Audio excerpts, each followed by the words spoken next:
Hello, this is FRQ question 20, and this is done by Abhiram and Randall.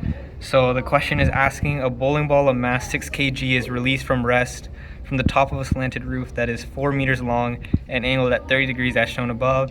The ball rolls along the roof without slipping. The rotational inertia of a sphere of mass m and radius r about its center of mass is 2 mr squared over 5.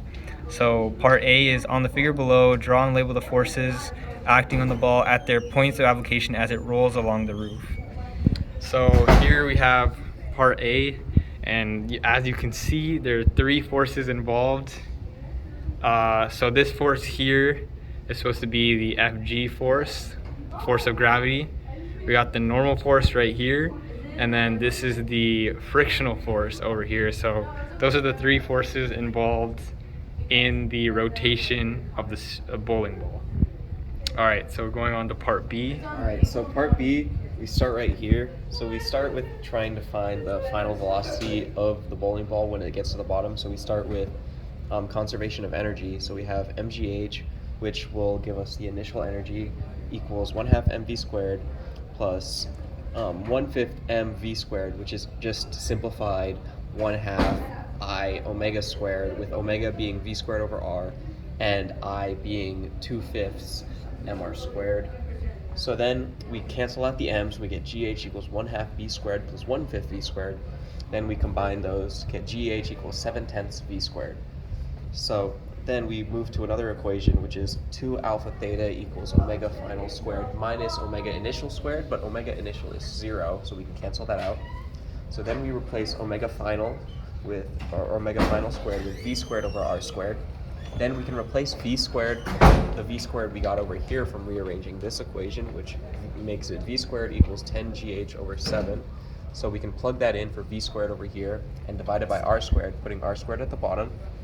Then we need to find theta. So to find theta, we divided the total distance covered by the circumference, which is 2 pi r, and then multiplied that by 2 pi, which is the amount of radians covered per revolution of the bowling ball, and that gave us a theta of 4 over r.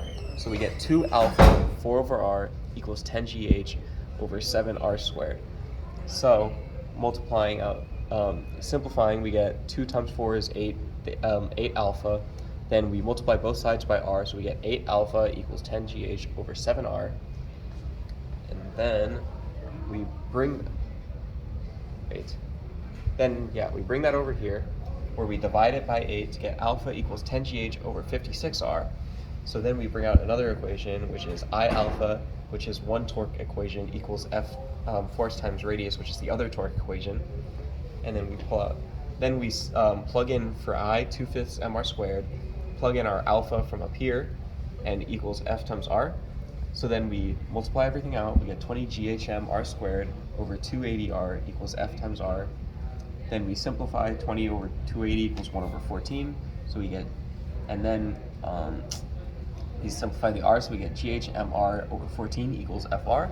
Then we bring it up here for our final equation, where we cancel out the r's, and we get the force of friction equals ghm over 14, and gravity is 9.8. Height would be the height, which is sine 30 times 5 times 4, and since it's a 30, 60, 90 triangle, it's just divided by 2, so the height would be 2 meters.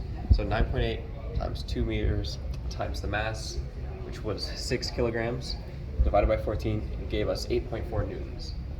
So for part C, we needed to find the final velocity of the ball, of the center of mass of the ball when it reaches the bottom edge of the roof. So while we were solving for part B, we actually ended up with v squared. So here what we did is we just squared both sides, and we get root 10 gh over root 7 equals v. So solving that up here, root 10 gh over 7 all under our radical equals 5.29 meters per second. So that's part C.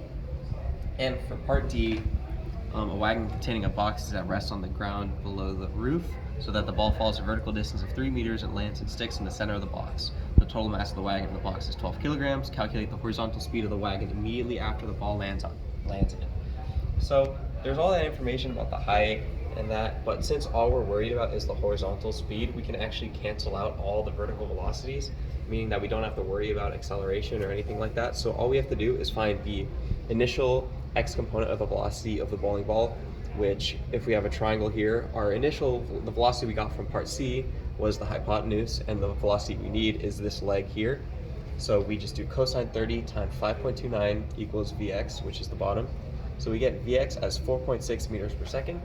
Then we use conservation of momentum to do the mass, the initial mass, which is just the bowling ball, times that 4.6 meters per second, and that would equal the velocity final times the final mass, which would be that 6 meters per second. That's 6 kilograms plus the 12 kilograms of the wagon and box. So 6 times 4.6 divided by 18 gave us a final velocity of 1.5 meters per second. All right, that's all the parts. Thank you.